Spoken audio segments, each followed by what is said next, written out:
great-grandparents settled just up the road in the 1800s. My grandpa didn't go too far. He moved here, farmed this valley. We farmed all this around here. So I basically grew up in a farming family most of my life. My mother was born and raised out here. So I spent most of my summers out here. I actually grew up in Portland, but my mother would shuttle me out here during the summers because you're going to help on the farm. And I'm like, oh, okay, whatever. And pick strawberries. And so from the very beginning, I would spend my summers out here, and my grandparents had cows, they had chickens. We grow Bartlett pears. So I really spent a lot of time out here by myself. Not a lot of kids, obviously, and me and my sister. So I really connected with the animals out here, especially the cows that my grandparents had. So it wasn't like a big dairy or anything or big operation. We're mostly an agricultural family, but I just found that I really connected with animals, and so I began to look forward to coming out here in the summers and helping on the farm. My favorite thing was to go feed the cows or go feed the chickens. We also have a lot of wildlife out here. We're part of a nature preserve, and so I decided that I was become the animal rescuer out here during the summers as a kid. So I would go around and look for baby birds, and so I just had a really early connection with animals. I was a very quiet and shy person, but I began to really look forward to coming out here. When I graduated from high school, I thought I wanted to become a veterinarian, and I found that I really enjoyed nursing care with animals. So I enrolled as a veterinary technician at PCC. It was a 3-year program, and so I got a degree in veterinary technology, and so I went to work at Newburgh Veterinary Hospital back in 1991. That was a long time ago. And it was there that I really saw how farm animals were treated. So out here, the farm animals had a great life. So they had giant pastures, they lived very well. So when I started working at a veterinary hospital, we worked with dairy farms, chicken farms. So basically I was seeing animals that were used in production. My job was to go out onto the dairy farms and help give vaccines to the dairy cows. And I was shocked. I was shocked at what I saw.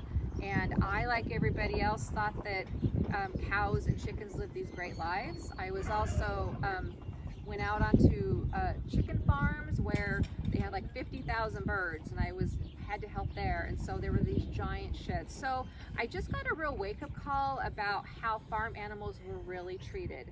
Most people think that they live happy lives on happy farms, and that's not true. So working as a vet tech, at that time though, I was not vegan. So I worked for many years in the vet industry. I would help farm animals, and then I would go to McDonald's and have a giant cheeseburger. And so I didn't even make that connection then. And then at some point, I'm not sure what it was, I made that connection. I can no longer work as a vet tech helping cows, chickens, and then go and eat a hamburger. And so I became vegetarian, still working at the vet hospital. I hadn't cut out cheese. And so I got to help more on the dairy farms and see behind the scenes what was happening. And then I made that connection. Wow, consuming dairy products, all these horrible things were happening on the dairy. And one thing I didn't know, which was really dumb, even working at a hospital, that cows have to be pregnant to produce milk. Cows just don't automatically start producing milk. So they're impregnated artificially. They have to carry a baby for 9-10 months. They have the baby, and then immediately that baby is taken away from its mother. It doesn't matter if you're on an organic dairy farm, a small farm, or anything like that. Babies are taken away. The little bull calves, I found out were taken away, not only taken away from their mom, they were taken to the auction once a week. They were all literally loaded up into giant semis and taken to the Woodbird auction, and you can buy them at $5. There would be giant semis that came through from California. They pick up all these dairy calves, take them to California, and raise them for veal. And when I found that out, I'm like, I can no longer even eat cheese. I don't want to be any part of this. a dairy cow, her life expectancy is maybe 5 years. After 5 years, she would be loaded up, taken down to the Woodburn auction, and she'd be sold to the highest bidder for hamburger. And if they make it into the Woodburn auction, they were limping. It was just awful. So at that point, I became vegan. I could just no longer be a part of that. I don't know how anybody could. So then in 2012, I said, okay, well, I'm going to take my veterinary skills and I'm going to do something great. I'm going to open up a very small sanctuary. And I took in a couple chickens. And I actually took in a couple chickens from Farm Sanctuary. And then I went back down to Farm Sanctuary and helped out with a very large scale rescue. And at that point, my life turned around. And we built our barn in 2012, and then we just slowly expanded from there. So we are a farm animal rescue. We do help law enforcement with hoarding cases. We get our animals from like Bonnie Hayes Animal Shelter. Sometimes they'll get a random chicken that goes in. They don't know what to do with her, him, and so they'll call us. So we get most of our animals from helping law enforcement or other sanctuaries around the U.S. that take in animals. So that's basically how we started. We also do a lot of conservation work out here. Most of our property is in permanently protected forest. My grandfather helped plant a lot of these trees. We have a lot of great trails, and so we also work with the Yamhill County Soil and Water Conservation District and do oak restoration project habitat out here. And a lot of people ask me, well, what does that have to do with animals, farm animals? It's all connected. So as our population grows, more people want to eat meat and dairy. Well, that means property like this, it's deforestation happens, all mowed down, it's taken over by dairy farms, beef cow farms. So we like to make the connection that what you put on your plate not only affects animals, it affects the environment too. As you may know or not know, we're looking for new property to move some of our animals to because of climate change. So we've seen our water tables drop down here from climate change. We've seen the forest just basically, when we had that 115-degree weather, was it last year because of climate change? It just singed our trees, we lost animals. So there's so many reasons to change how you eat. There's many reasons, health, environmental.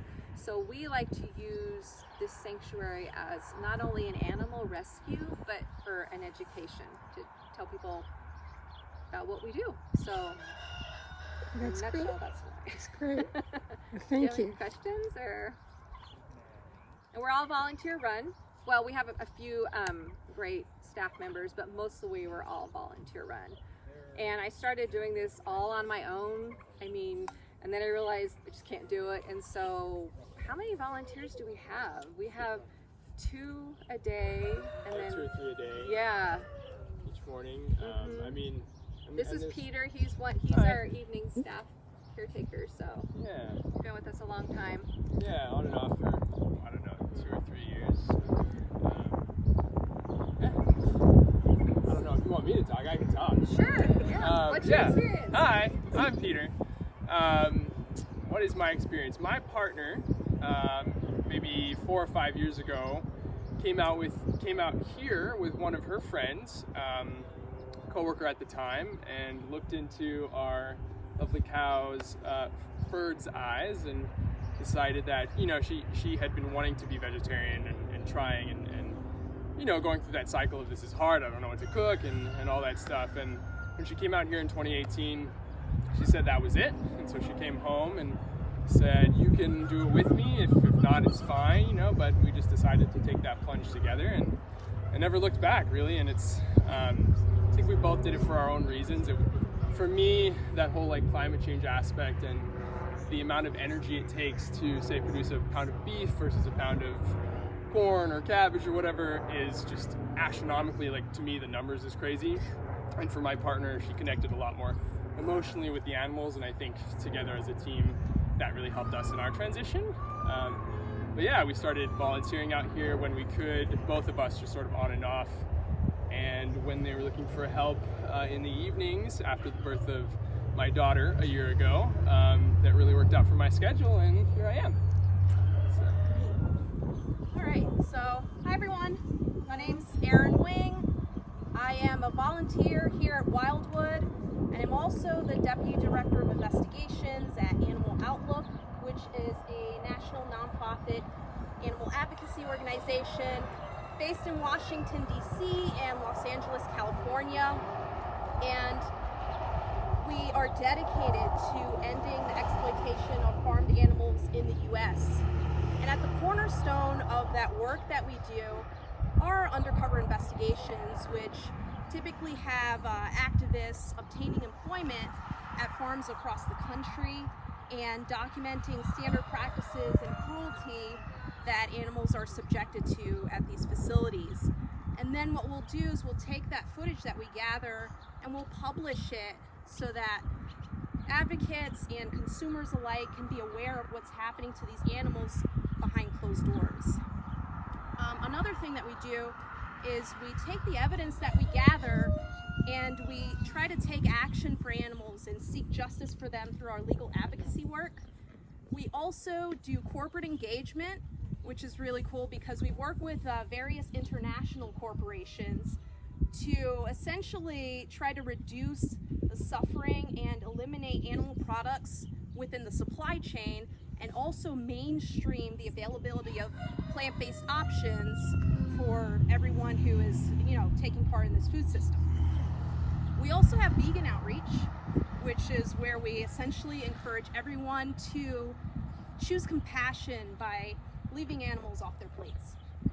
So before joining Animal Outlook, in my current role, I was an undercover investigator for about 2 years, and I investigated 4 different facilities within the animal agriculture industry in different sectors.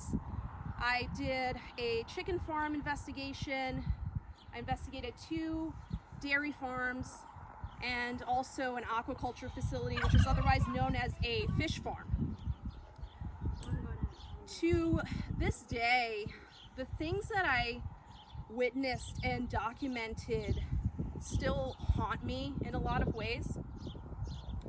But by doing that work and immersing myself in this industry that is really deliberately closed off to the public and, heavily sanitized in advertisements, I was able to see the true nature of this really sinister and systematic machine that is deliberately just designed to dismantle any positive connections that humans can develop with animals.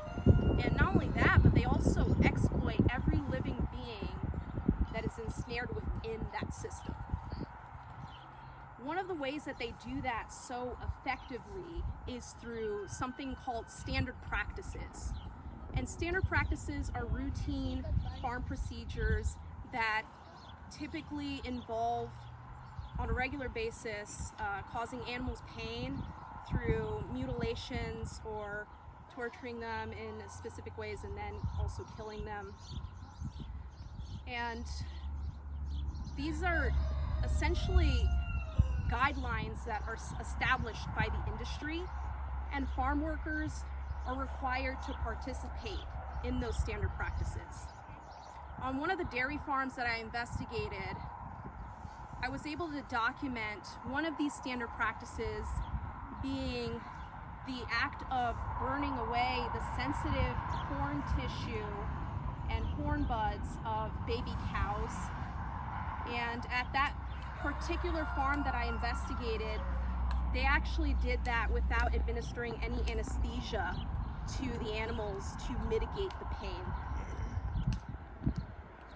Another normal farm procedure typically involves putting animals in intense confinement and overcrowding them at these facilities. And that usually results in the spread of disease and filthy conditions for the animals. At the fish farm, the only fish farm I investigated, I was able to document the way that they crowded these fish in tanks and that essentially resulting in frequent spreading of fungus infections. And I remember one day in particular, I was working alongside someone and we were removing dead fish from this tank that was holding baby fish and suffering from a fungus outbreak. And then as we desperately tried to remove these dead fish and the fungus, that worker actually apologized to the fish in the tanks. And he expressed sympathy and acknowledged their suffering. I can't begin to describe how mentally scarring it is to be in that type of environment where you understand that everything that's going on around you is wrong, but it's so normalized, and it becomes something that with the workers, their brains go into self-preservation mode, and the screams of the animals that they hear on a daily basis just starts to fade into the background, and it just becomes white noise. For me, I remember sometimes resorting to disassociating from my surroundings just so that I wouldn't have days where I was overcome by grief. And the industry dictates that the animals in its system should be regarded as products and as property, right? So in Animal Act, they're not seen as someone or somebody. They're just food. So when you have these workers in that type of setting who are already numb to the things that they have to do to these animals every day, they have to cause them pain anyway through the standard practices, then it becomes sort of permissible, and there emerges this gray area where causing animals pain out of boredom or out of frustration gets to be normal.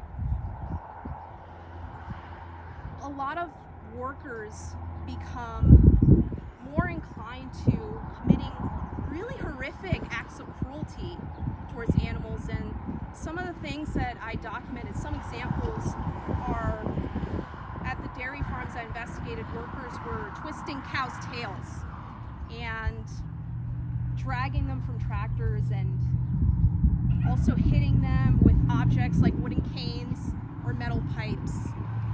There were also workers who were really causing a lot of pain, and out of respect to the children that are here, I'm sort of, it was really bad, but they would cause these baby birds a lot of pain.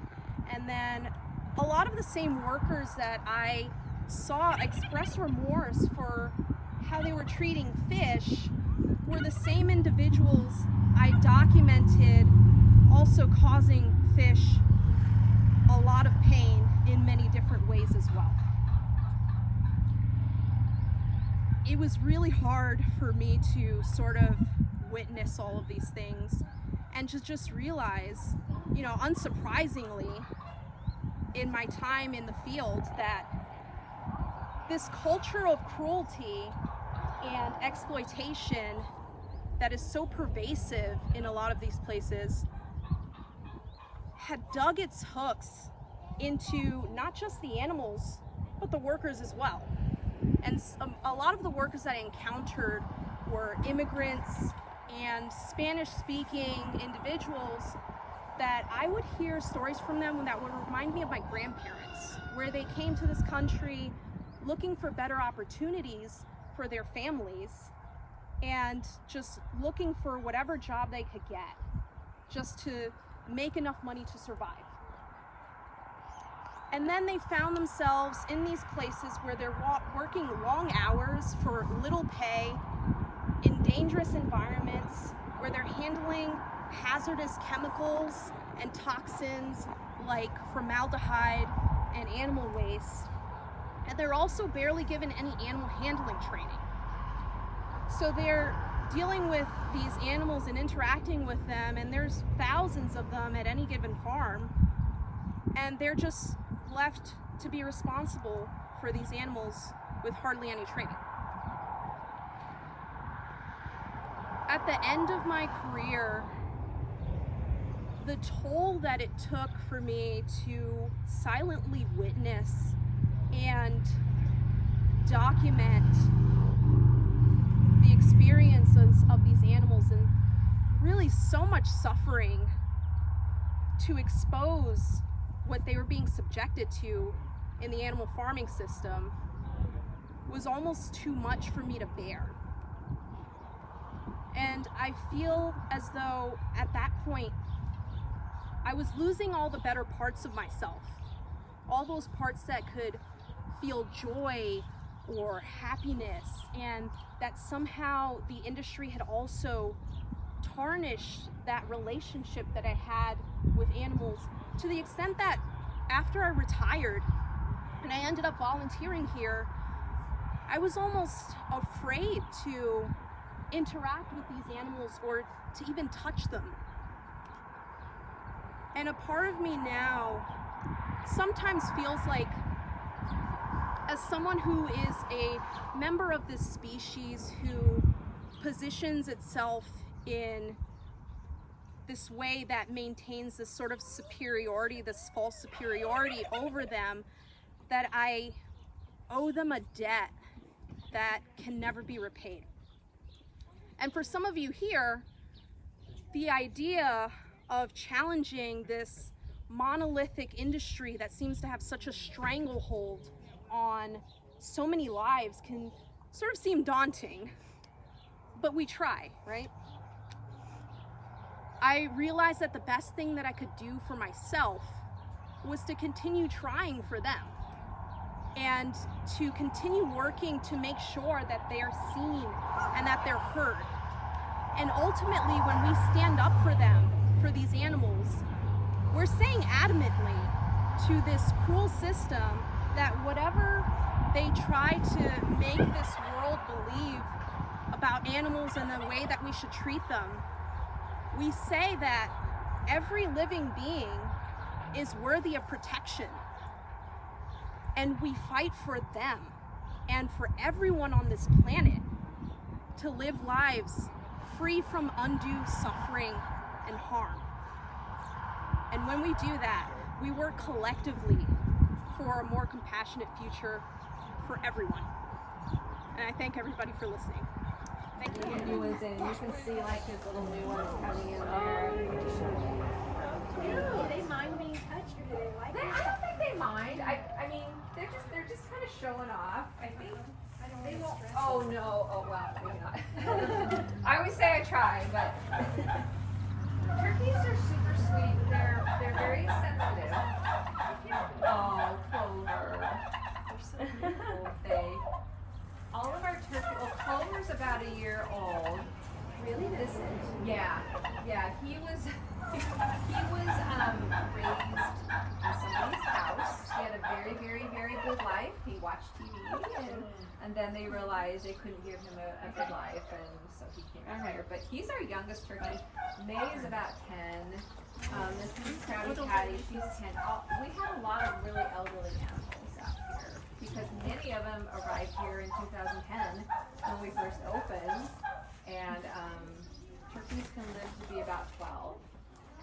Oh wow. Well, regular turkeys, normal turkeys, I call them normal turkeys, heritage breed turkeys, and these are not considered Thanksgiving turkeys, like the big white breasted. We have a couple of those in there, and they're separated because they're on a special diet. But a heritage breed turkey, like let's say the turkeys that my grandparents raised, they can live to be up to 12 years old. These broad-breasted white turkeys that are raised on farms for Thanksgiving, they're raised until they're about 42 days of age, and then they're slaughtered. If we're lucky, when we take some in, they'll live to be 4 or 5. So they're like, yeah, we have to keep them separate just to be fed a certain amount, because they'll literally eat, and they'll get to be 17 pounds. So we keep them separated from these guys. But yes, Clover is molting. So you can see he's got all these new feathers coming in. We do that once a year. And you Usually it's later on in the year, but it's a little bit warmer the last few years, so. Is it, should I worry? No. Oh, he's curious. He's like, And we do have little rodents that run around. So we have some rats here. I don't mind. I picked a great spot to come. Oh my gosh, you do. And the way I've had people ask us about the rats, and we don't use any kind of lethal methods, but I found a company that is out of New York that has a birth control system for rats. And places like New York uses it, and you put out this like a station, and it has like a birth control solution in it, and it just helps them from reproducing. That's perfect. And so we don't, yeah, this is the first year we've tried it, and we've had a significant reduction in rats. But they're very good. They will pretty much run over my feet. So yeah, we've tried a few different things, and this is their home too. And you can't say, oh, this animal's welcome here, but this animal's not. I know, there we go, scurrying around. And we have lots of birds. We have a swallow nest right up there, a little barn swallow nest, and they return year after year, the same pair. Oh, don't get on her. So this is the hen house, and this is where we have the birds that are considered laying hens, which is what they're called in egg industry, birds that are used to produce eggs for profit. So they are all being housed here in the hen house. What we do with their eggs, a lot of people ask.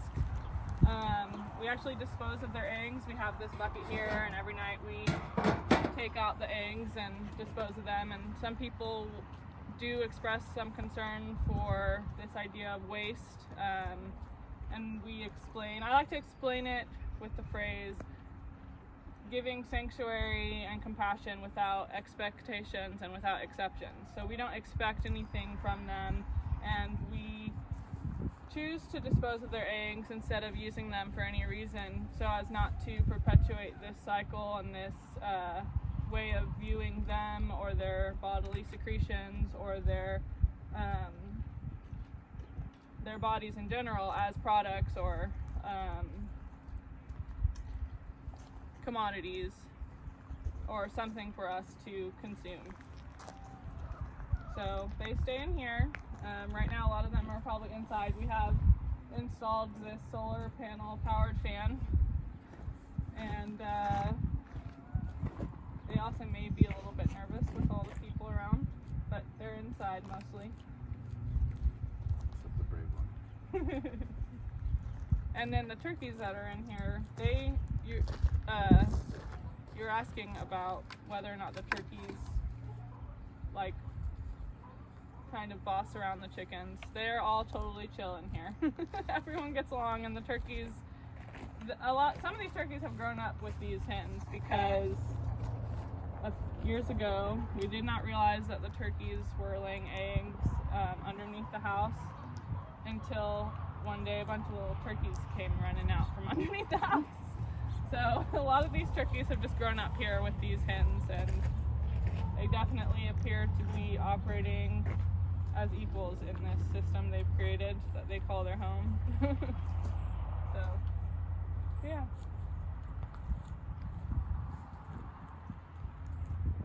And would you say that there's sort of a pecking order among the chickens, or are they more democratic?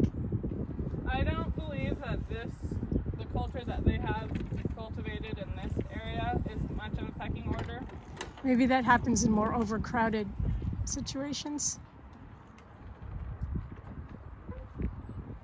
I definitely think, yes, for sure, when anyone is in overcrowded situations, the stress levels that any person would experience would cause animosity between the others that are sharing that very confined space. But everyone in here definitely all gets along. That's good.